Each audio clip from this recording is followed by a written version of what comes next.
संन्यास और भिक्षु आश्रम का वर्णन।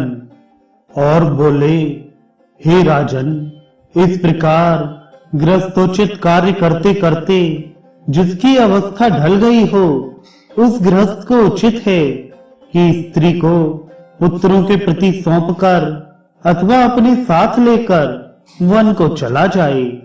वहां पत्र, मूल, फल आदि का आहार करता हुआ लोभ, दाढ़ी मूछ और जटाओं को धारण कर पृथ्वी पर शयन करे और मुनिवृत्ति का अवलंबन कर सब प्रकार अतिथि की सेवा करे। उसे चर्म, काश और कुशाओं से अपना बिछौना तथा ओढ़ने का वस्त्र बनाना चाहिए। हे नरेश्वर, उस मुनि के लिए त्रिकाल स्नान का विधान है। इसी प्रकार देव पूजन, होम, सब अतिथियों का सत्कार, भिक्षा और बलि वैश्य देव भी उसके विहित कर्म हैं।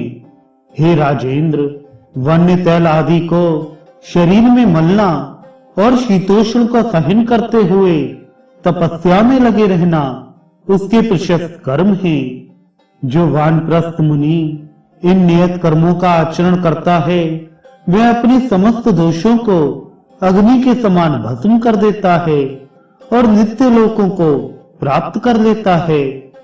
हे नृप, पंडित गण जिस चतुर्थ आश्रम को भिक्षु आश्रम करते हैं, अब मैं उसके स्वरूप का वर्णन करता हूँ, सावधान होकर सुनो। हे नरेंद्र, तृतीय आश्रम के अनंतर पुत्र, द्रव्य और स्त्री आदि के स्नेह को सर्वथा त्याग कर तथा मात्सर्य को छोड़कर चतुर्थ आश्रम में प्रवेश करे।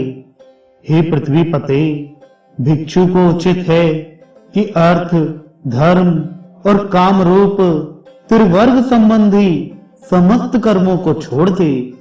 शत्रु, मित्र आदि में समान भाव रखे और सभी जीवों का सुहृद हो।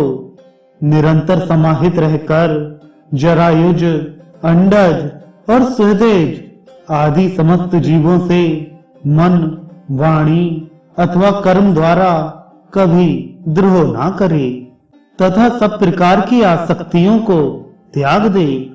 ग्राम में 1 रात और पुर में 5 रात्रि तक रहे तथा इतने दिन भी तो इस प्रकार रहे जिससे किसी से प्रेम अथवा द्वेष ना हो। जिस समय घरों में अग्नि शांत हो जाए और लोग भोजन कर चुके, उस समय प्राण रक्षा के लिए उत्तम वर्णों में भिक्षा के लिए जाए। परिव्राजक को चाहिए कि काम, क्रोध तथा दर्प, लोभ और मोह आदि समस्त दुर्गुणों को छोड़कर ममता शून्य होकर रहे। जो मुनि समस्त प्राणियों को अभय दान देकर विचरता है, उसको भी किसी से कभी कोई भय नहीं होता है। जो ब्राह्मण चतुर्थ आश्रम में अपने शरीर में स्थित प्राण आदि सहित जठराग्नि के उद्देश्य से अपने मुख में भिक्षानुरूप हवि से हवन करता है, वह ऐसा अग्निहोत्र करके अग्निहोत्रियों के लोकों को प्राप्त हो जाता है।